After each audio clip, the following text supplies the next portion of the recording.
Krishna. Om Agyantimirandasya Gananjanan Shrakaya Chakshurun Meditam Yena Tasmai Shri Gurave Namaha Shri Chaitanya Manobishtam Stapitam Yena Bhutale Swayam Rupa Kadamayam Dananti Svapadantikam Vancha Kalpatarubhyashta Kripa Sindubhyayivacha Patitanam Pavanebhyo Vaishnavebhyo Namo Namah Jaya Sri Krishna Chaitanya Prabhu Nityananda Shri Advaita Gadadhara Shivasadi Gaura Bhaktavrinda Hare Krishna, Krishna Krishna, Hare Hare, Hare Rama, Rama Rama, Hare Hare. Hare Bol. Donc aujourd'hui, nous allons parler du merveilleux monde du code de la route. Des panneaux de signalisation, des zones de limite. Non, je suis d'accord. En fait, ça fait des jours que la seule chose que j'étudie, c'est le code de la route. Des heures de pur plaisir à tous les jours. Si vous voulez goûter le vrai nectar dans ce monde, s'il vous plaît, lisez le code de la route. Vous y trouverez une profonde satisfaction et un bien-être garanti. Non, je fais blague, sérieux. OK. Donc, aujourd'hui, j'aimerais parler de notre, on pourrait dire, de notre meilleur ami ou pire ennemi, le mental. On pourrait dire que c'est une tâche, un petit morveux. Vous pouvez l'appeler comme vous voulez, mais ça dépend quelle est votre relation avec votre mental. Je le traite toujours comme mon petit morveux. OK. Donc, la comédie a assez duré. Donc, chapitre 6, le Dhyana Yoga. C'est le dernier chapitre avant que Krishna commence réellement ses enseignements de la Bhakti. Parce qu'en fait, chapitres 5 et 6, ça se rapproche plus de la méditation. Avant ça, c'était dans le Karma Yoga. Au départ, Krishna essaie d'engager Arjuna dans l'action, mais désintéressée. L'action désintéressée qui apporte la connaissance, et parce que la connaissance vient dans le cœur, naturellement, le 4e chapitre nous porte à...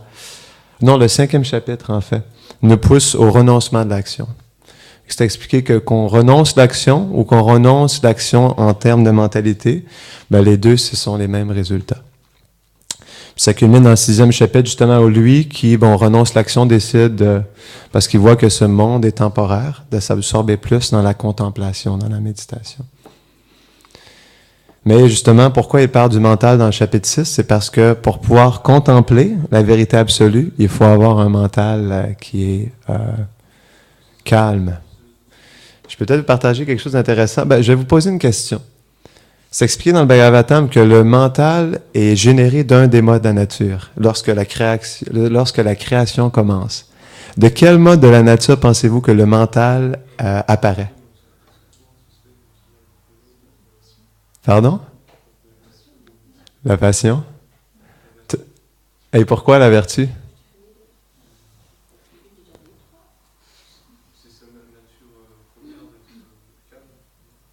Oui, exactement. C'est drôle, hein? On penserait que le mental vient du mode de la passion, mais en réalité, le mental est généré du mode de la vertu. C'est la raison pourquoi, lorsque notre mental, dû à notre style de vie, dû à notre association, Jai Shri Shri Nitai Vishvambhara, Jai Shri Shri Nanda Yashoda Gopal, Jai Shri Shri Radha Madan Mohan, Jai Shri Giri Govardhana Ki, Jai. Donc, c'est la raison pourquoi. Qu'est-ce que je disais? Oui, c'est ça. En lien à notre style de vie, nos activités passées, notre environnement, nos actions. Notre mental se met dans le mode de la passion et l'ignorance. Et c'est pour ça, en fait, que on a la difficulté avec notre mental de nos jours parce que notre style de vie est dans la passion et l'ignorance. Lorsque nous sommes dans la passion, ça veut dire que le mental va être perturbé parce que c'est pas sa nature d'être dans la passion. Donc, naturellement, on va être perturbé, on va être frustré, on va être apeuré. Donc, toutes les émotions négatives qui apparaissent dans le mental sont liées au mode de la passion.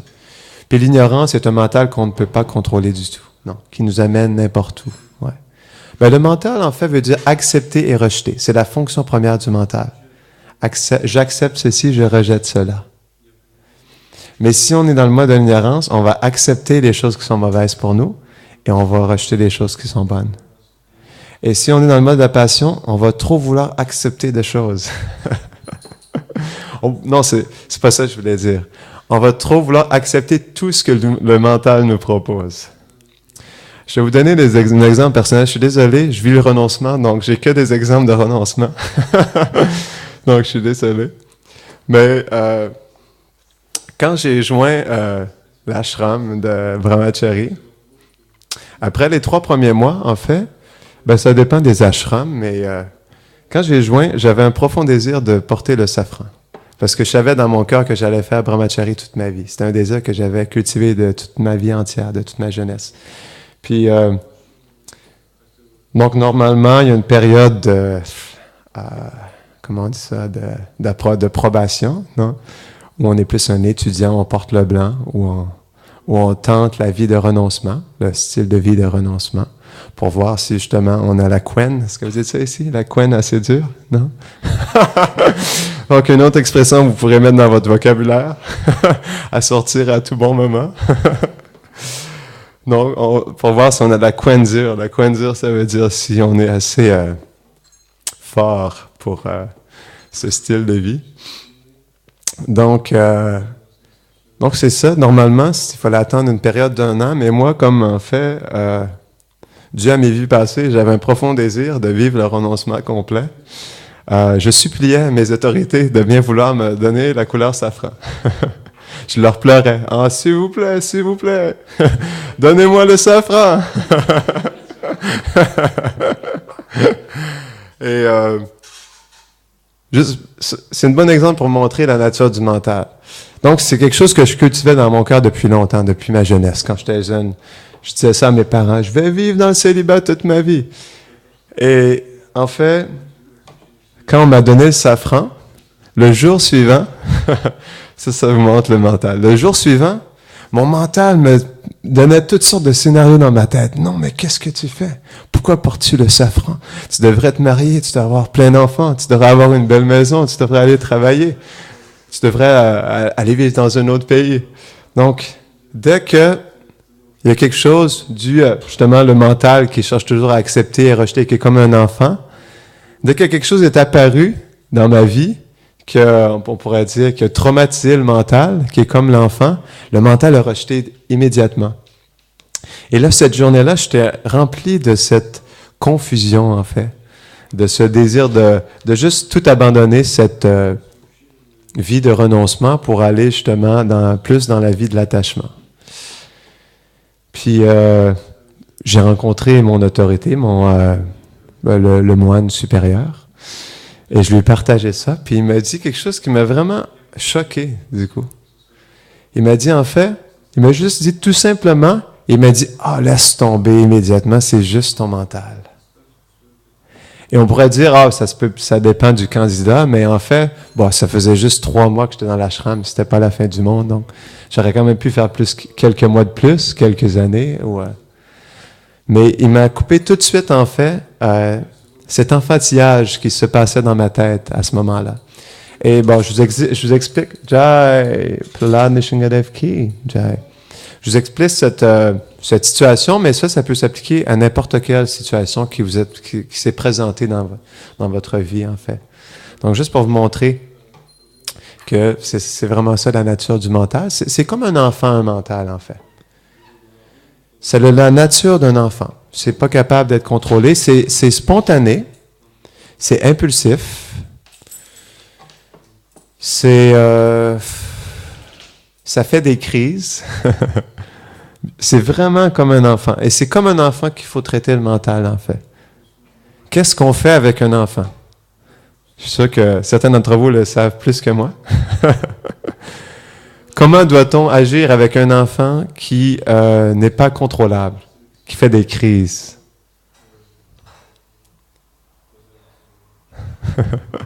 Suis-je le seul ici à avoir des solutions?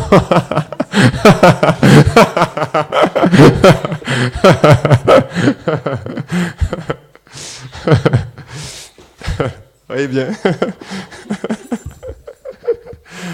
Mais en fait, peut-être que vous êtes trop humble pour ne pas partager des réponses.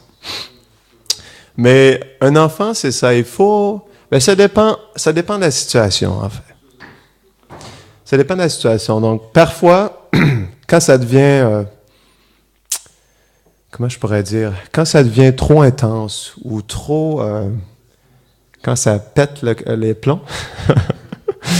Quand ça pète les plombs, ben, c'est à ce moment-là qu'il faut peut-être avoir une. Ça dépend aussi de l'âge de l'enfant. Ça dépend de plusieurs facteurs. Mais on parle du mental à ce niveau-là.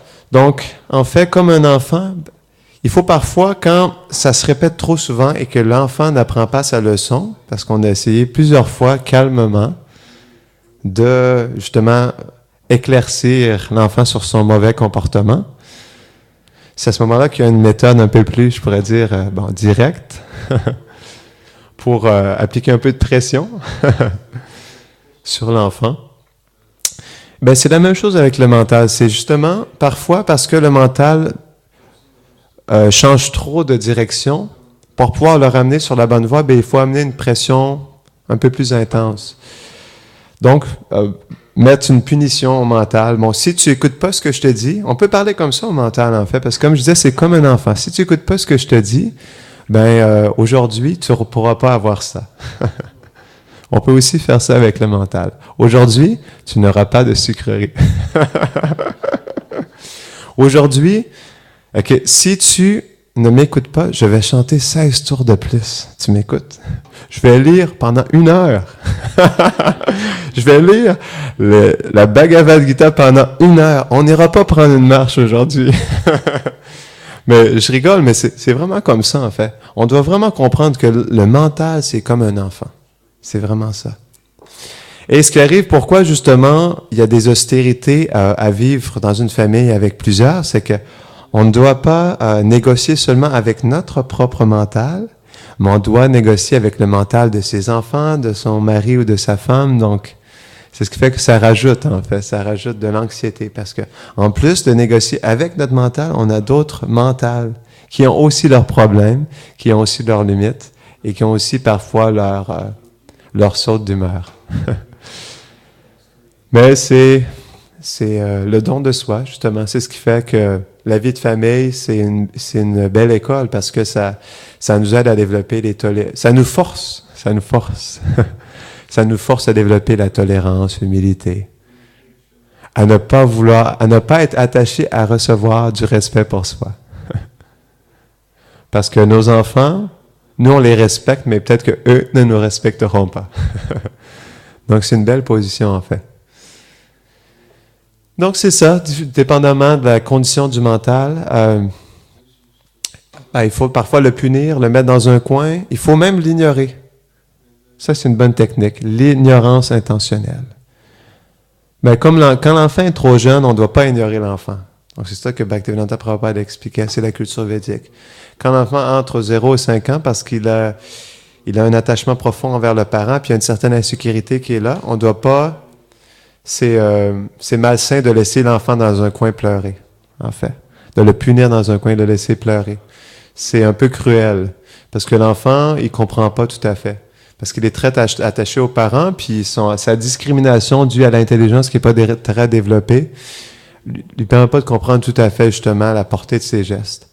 Donc, c'est pour ça que le jeune enfant, la mère ou le père est toujours avec l'enfant, peu importe ce qui se passe pour que l'enfant puisse développer un attachement profond et une sécurité. Et quand l'enfant a ça, en fait, c'est ce qui lui permet de aussi vivre en sécurité toute sa vie.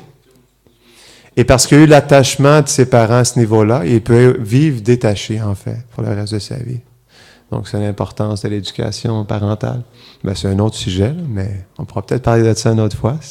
J'ai beaucoup étudié ces principes de l'éducation, mais dans la culture védique, quels sont les principes de l'éducation parentale dans la culture védique? C'est très précieux, en fait. Peut-être que je pourrais vous les partager. Il y a des principes vraiment intéressants. Donc, c'est ça, le mental. Le mental, pourquoi au départ c'est notre pire ennemi? Il faut comprendre d'où vient le mental. Le mental, en fait, ça vient de l'énergie matérielle. Et c'est pas juste que ça vient de l'énergie matérielle, mais c'est que quelle est la fonction du mental? Quelle est la fonction? Bon, ok, je vais vous poser la question. Quelle est la fonction première du mental?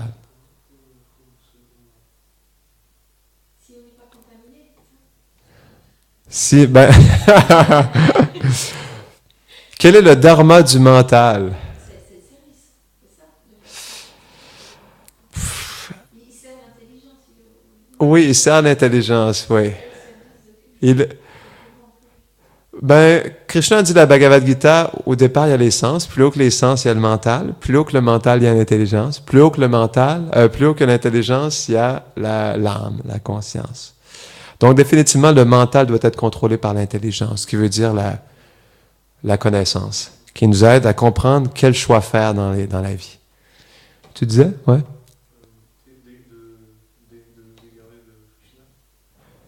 Oui, exactement, c'est ça. C'est exactement la réponse que je cherchais. C'est la fonction du mental, de nous garder dans ce monde matériel. Et je rigole pas, c'est vraiment la fonction première du mental. C'est la fonction de ce corps. Pourquoi nous avons un corps matériel en réalité, non? La seule et unique raison pourquoi nous avons un corps matériel, c'est pour nous garder dans cet univers, dans cette dimension matérielle. C'est la fonction de Maya.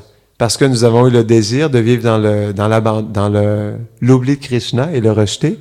Krishna nous a mis sous l'emprise de la matière. Et c'est la fonction de la matière, c'est son rôle à Krishna, c'est son service à Krishna. Maya, elle est là pour nous garder dans l'oubli.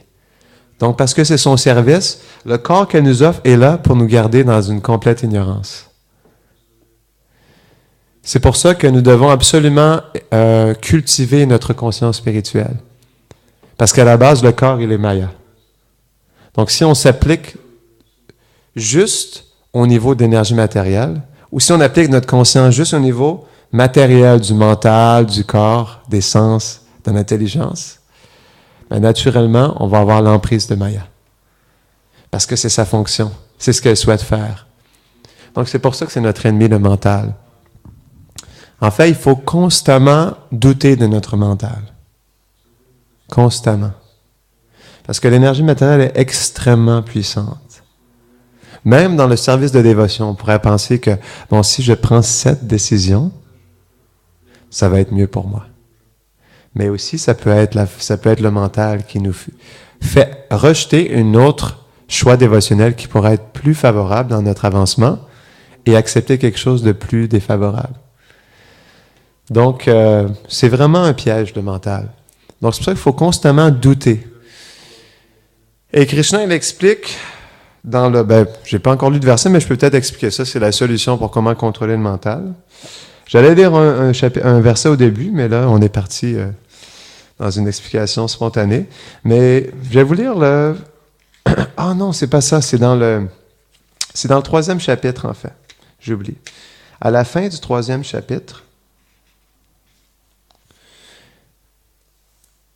Krishna il explique à Arjuna comment contrôler la concupiscence. Il dit, « Ô Arjuna, au bras puissant, sachant que l'âme est supérieure à l'intelligence, contrôle le mental à l'aide d'une pure intelligence, qui est reliée au soi véritable, et détruit cet ennemi insatiable qu'est le désir de jouissance, la concupiscence. » Ça, c'est intéressant, ça ajoute un autre point. Parce que qu'est-ce qui est à la base du mental?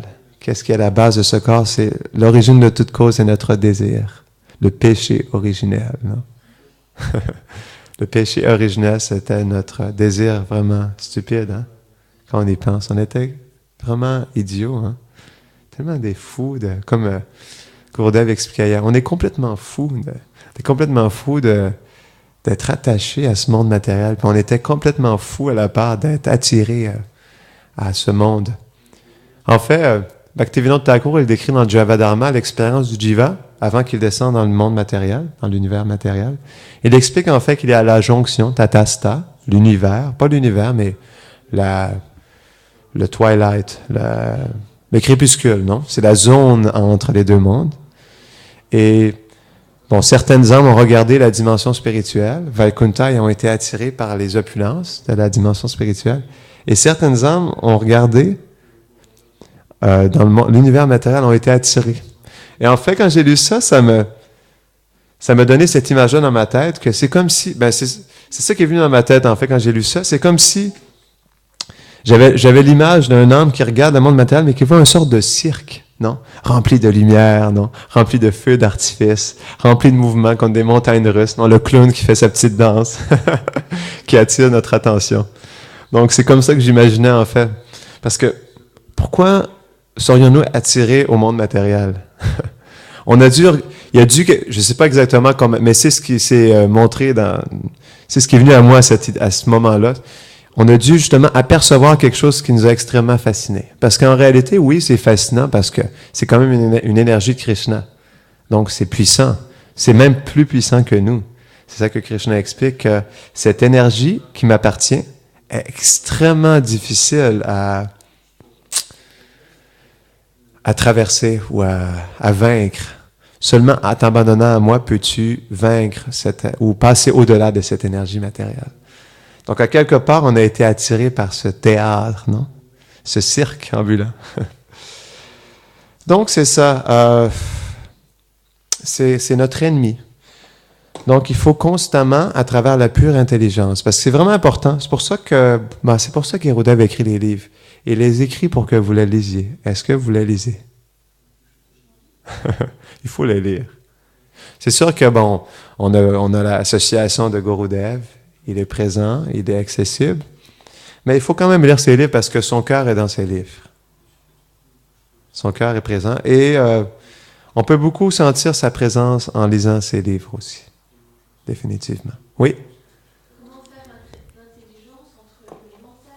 Non, comment faire la différence entre le mental et l'intelligence? Donc, comment faire la différence entre le mental et l'intelligence? Donc, les fonctions sont différentes. En fait, ce ne sont pas des êtres vivants. Le mental n'est pas un être vivant, l'intelligence non plus. Ce sont des fonctions de l'énergie matérielle. C'est comme des outils, en fait. Donc, et la seule raison pourquoi ces fonctions marchent, c'est parce que la conscience, elle est dans le corps. Parce qu'à la base, l'âme a une conscience, a une intelligence, a un mental, un ego, a des sens. Et parce que l'âme en contact avec ses fonctions d'énergie matérielle, ça l'active en fait, ces fonctions. Donc la différence, c'est que le mental, sa fonction, c'est d'accepter et rejeter ce qui s'offre à nous en fait. Donc, on regarde notre environnement, il y a tous les objets des sens à notre portée, et selon ce que je vois, je vois une orangeade, je l'accepte parce que j'aime ça. Je vois un café, je le rejette parce que j'aime pas le café. Donc, c'est vraiment la fonction. C'est aussi simple que ça. Accepter, rejeter. Selon notre contact avec les objets des sens, nos impressions des objets des sens.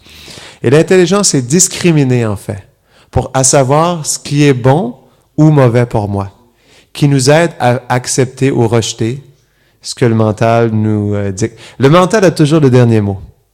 Au départ, l'intelligence nous aide à discriminer sur quel bon choix faire, mais le dernier mot, c'est le mental qui l'a parce que c'est lui qui va décider s'il accepte ou il rejette ce choix. Donc, c'est pour ça que c'est le pire ennemi, parce que même si on cultive l'intelligence, si notre mental, il est trop gouverné par la passion et l'ignorance, on ne sera pas capable d'accepter la discrimination d'intelligence. Donc, c'est ça. Est-ce que ça fait du sens? Ouais? Est-ce que ça répond à ta question? Ouais? Donc, c'est ça. Mais reste que l'intelligence est définitivement utile parce que il y a des principes dans la Bhagavad Gita, dans les enseignements de Krishna, qui sont tellement puissants qu'on ne peut pas rester indifférent. Réellement, on ne peut pas rester indifférent à la Bhagavad Gita, à moins qu'on soit très peu avancé dû à un manque d'association dans nos vies passées. Il y a des principes qui nous restent, qui nous changent à jamais. Je vais vous partager un principe qui m'a profondément impacté dans ma vie. Donc, il y a un swami, Sutra Maharaj, qui avait écrit un livre sur la psychologie védique. Et il expliquait dans son livre que, bon, nous, à la base, l'âme, elle est une énergie. Donc, on est une énergie, et le monde matériel, c'est une énergie aussi. Donc, même la pomme, c'est une énergie, les sens, c'est une énergie. Donc, le goût, c'est une énergie, le goût de la pomme, non? L'expérience, ça vient d'énergie, non? Ça vient d'énergie matérielle en contact avec les sens, en contact avec les objets des sens. Donc, ça a l'air compliqué ce que je dis, mais vous allez voir, c'est un principe précieux. Donc, je suis énergie, mais j'essaie de jouir de l'énergie. Mais en réalité, c'est pas notre nature parce que nous, on est tatasta. Ce qui veut dire que on n'est pas fait pour jouir de l'énergie, en fait. On est prakriti. On est une énergie qui est... Parce qu'on est énergie, on est...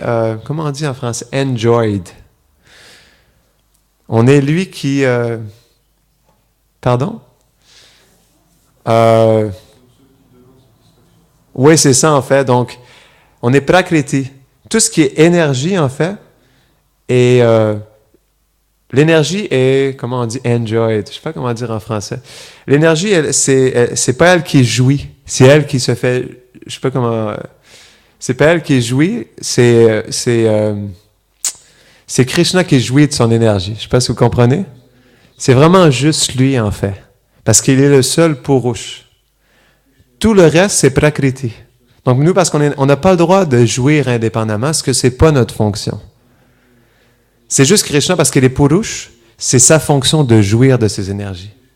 Mais nous, ce n'est pas notre nature, ce n'est pas notre rôle.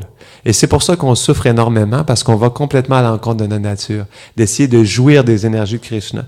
Notre fonction, c'est de donner du plaisir. C'est le rôle de l'âme, parce qu'on est une énergie de Krishna, tout simplement. Et pas juste une énergie, mais on est tatasta, ça veut dire qu'on est des assistants de Krishna. C'est la beauté de l'âme, c'est qu'on est fait pour assister Krishna et ses associés éternels.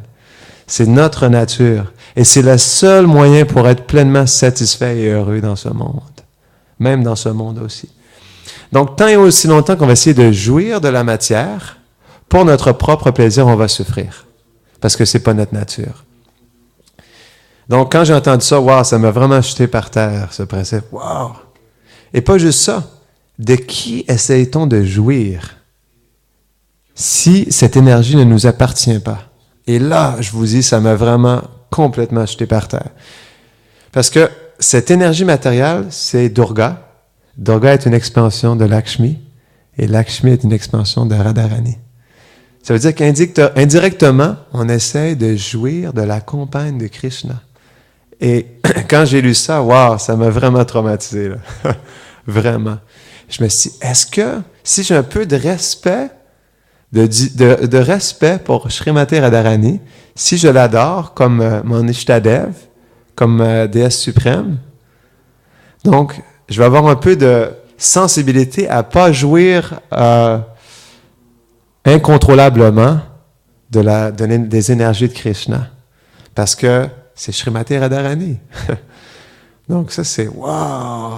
Ça laisse pas indifférent, là, je dois vous avouer. Là. Si vous avez de l'amour pour Srimati Radharani, vous allez comprendre. Vous allez être sensible et pas juste sensible, mais comment on dit? Vous allez faire attention à comment vous utilisez les énergies de Krishna. Parce que tout, c'est ça que Lakshmi explique dans le 6e chant du Bhagavatam, que tout, pas juste tout dans le monde spirituel, mais tout en fait, tout ce qui est créé, et en fait, est un objet de sacrifice pour le plaisir de Vishnu.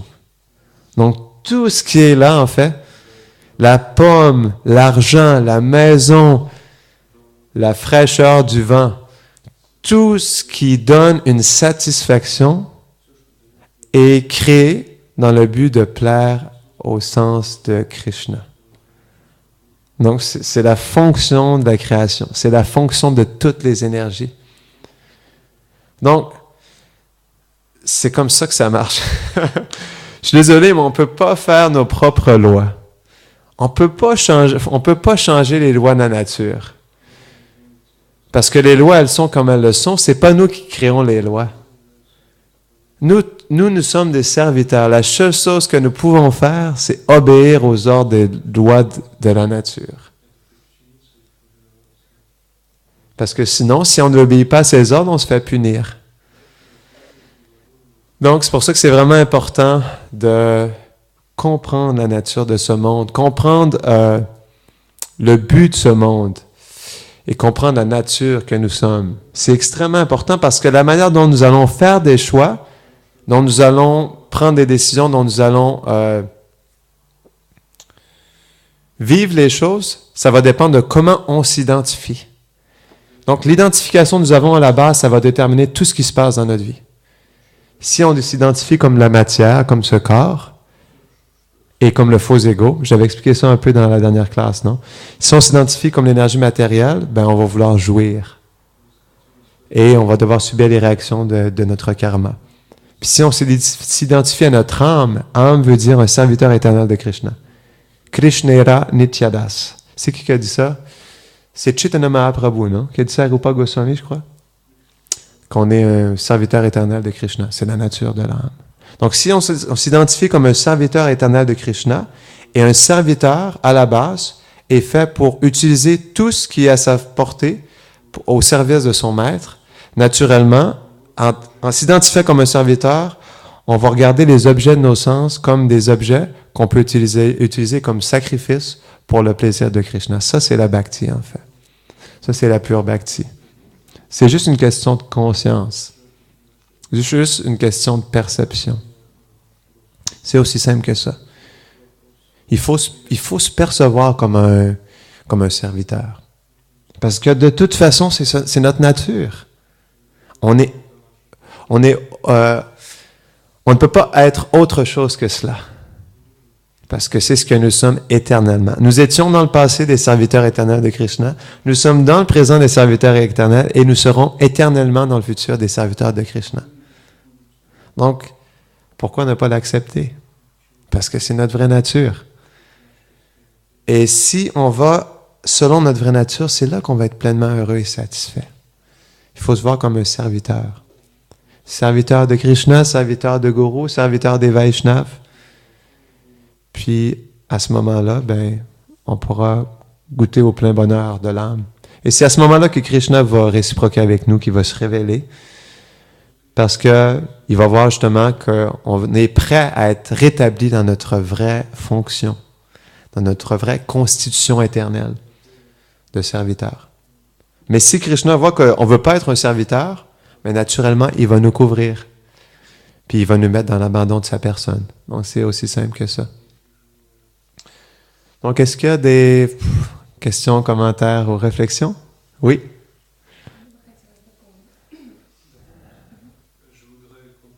Oui, bien sûr.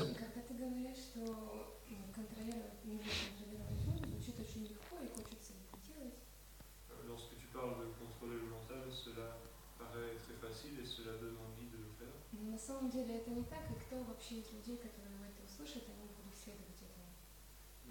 en vérité, ce n'est pas comme ça et qui, en entendant cela, pourra le faire.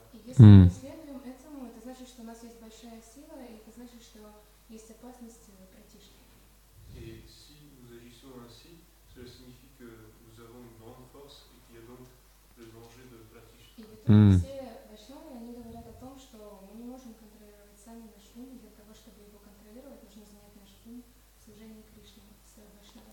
les Vaishnavas disent qu'en vérité, nous ne pouvons pas contrôler notre mental nous-mêmes et pour le contrôler, il faut l'engager dans le seva dévotionnel.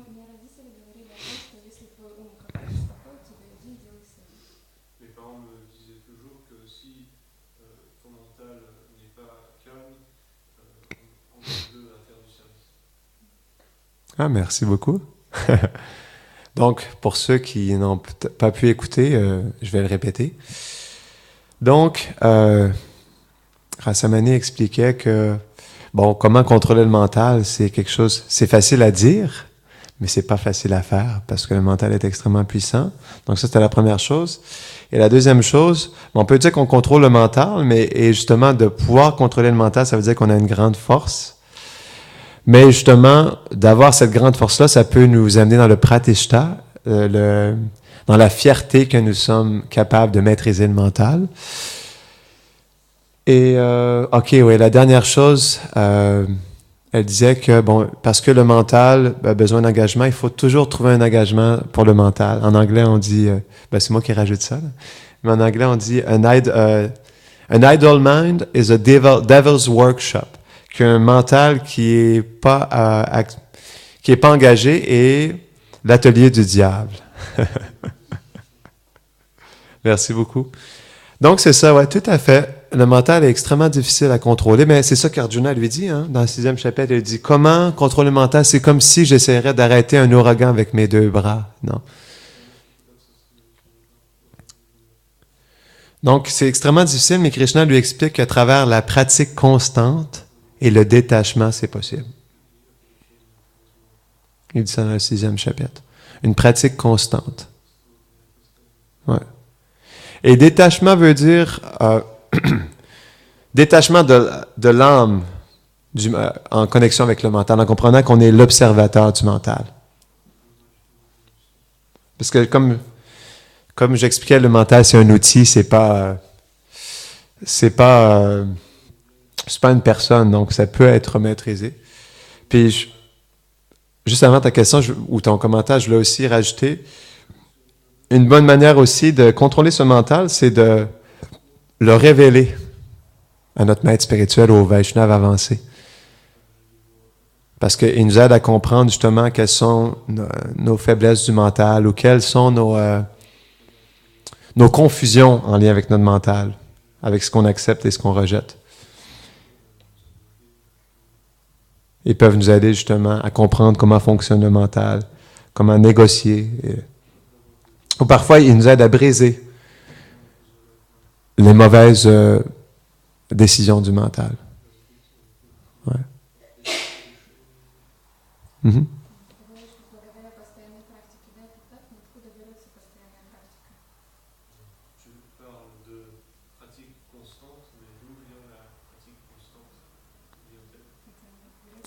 Je comprends pas ta question.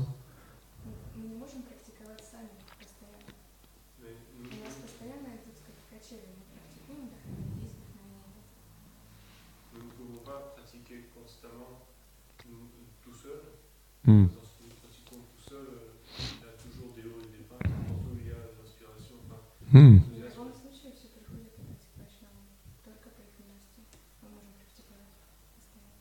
Et on revient encore à la miséricorde des Vaishnavas, et grâce à eux, on peut pratiquer avec constance. Donc, elle disait comment pratiquer avec constance, comme la maîtrise du mental. Et après ça, elle disait que j'ai perdu la moitié. Ce que tu disais dans le milieu. Pratique constante. Et comment est-ce qu'on peut le faire tout seul? Comment est-ce que c'est possible justement de pratiquer seul? Elle disait que justement, il faut être dans l'association des Vaishnavas pour arriver à contrôler le mental. Oui, tout à fait. Je peux peut-être conclure là-dessus des trucs ou des outils pour nous aider à maîtriser le mental. Sadhu, Guru et Shastra.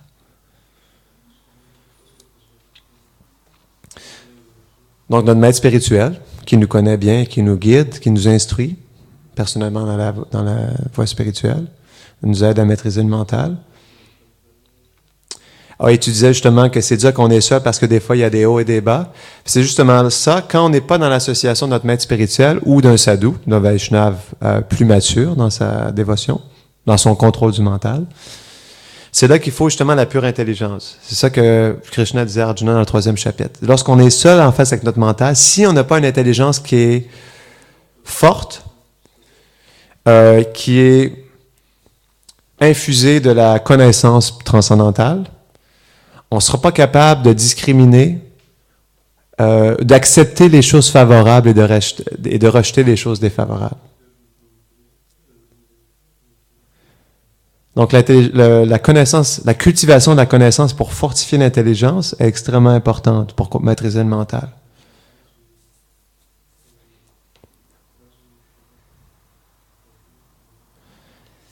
Et c'est sûr que ça, c'est une question d'introspection aussi. Il faut toujours se rappeler qu'on n'est pas ce corps. qu'on n'est pas le mental. Le mental, il est toujours comme ça, non? Essayer de prendre notre attention comme l'enfant, non? Mais il faut tolérer. Et voir que, en fait, il faut le tolérer comme l'enfant qui est toujours sur en train d'attirer notre attention. Il faut le tolérer. Mais il faut comprendre aussi qu'on n'est pas cet enfant, qu'on est le parent. On n'est pas le mental. Et peu importe, ça c'est vraiment important parce que peu importe, le mental c'est une couverture, mais peu importe à quel point le mental nous crée des misères, il faut vivre dans son cœur qu'on est l'âme, puis qu'on n'est pas le mental. C'est pour ça que ça nous aide à tolérer en fait que lorsqu'on vit dans notre cœur, ça demande une constante pratique justement, parce que ça nous amène des réalisations, qu'on est l'âme. Et un détachement, parce qu'on réalise qu'on est l'âme, on est détaché du mental, détaché du corps. C'est pour ça que Krishna expliquait ça. Mais justement, c'est ça, il faut se disassocier du mental. OK, ça, moi, je suis l'observateur, ça, c'est mon mental. Mon mental me propose ça en ce moment. Il est dans une saute d'humeur. Mon mental ne sait pas quoi faire, ne sait pas quel choix prendre, est confus, est perturbé. Mais justement, le plus on va s'absorber dans l'émotion du mental, le plus on va se perdre. Donc, c'est toujours important de prendre du recul face au mental. De ne pas être spontané. C'est comme un enfant, de ne pas réaliser tout de suite, parce que l'enfant veut quelque chose, de ne pas lui donner ce qu'il veut immédiatement. Parce que peut-être que le parent il peut penser après ça, j'aurais pas dû lui acheter ça. Parce que de toute façon, l'enfant ne s'en sert même pas. C'est même pas bon pour lui, non? Donc, il faut réfléchir, est-ce que je devrais faire ça? C'est là qu'on se pose des questions avec notre intelligence et on doit avoir cultivé la connaissance auparavant pour comprendre quelles sont les choses favorables et défavorables dans la vie. Et si on n'est pas sûr, même après avoir réfléchi là-dessus, en lien avec les Écritures, c'est là qu'on va voir Sadhu et Guru.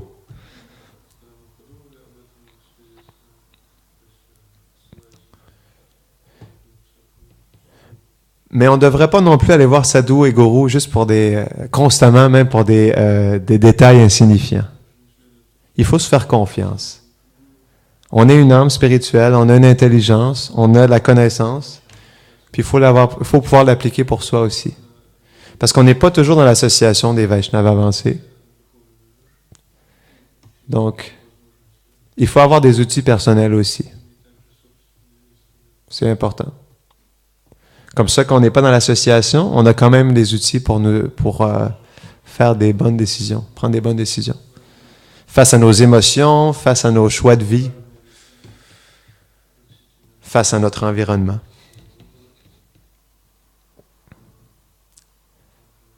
Qu'en pensez-vous?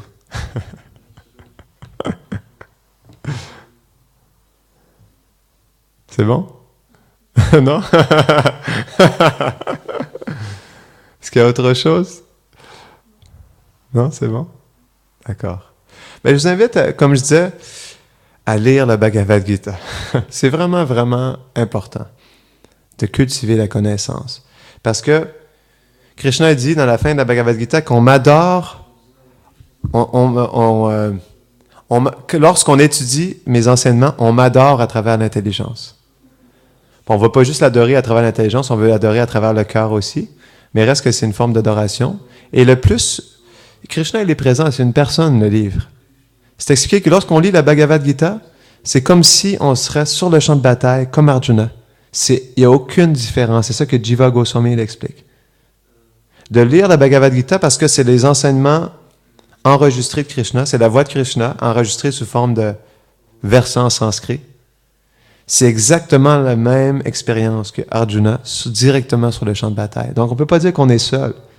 Lorsqu'on lit, on lit Krishna. C'est Krishna qui nous partage sa connaissance. Donc, on s'associe directement avec Krishna.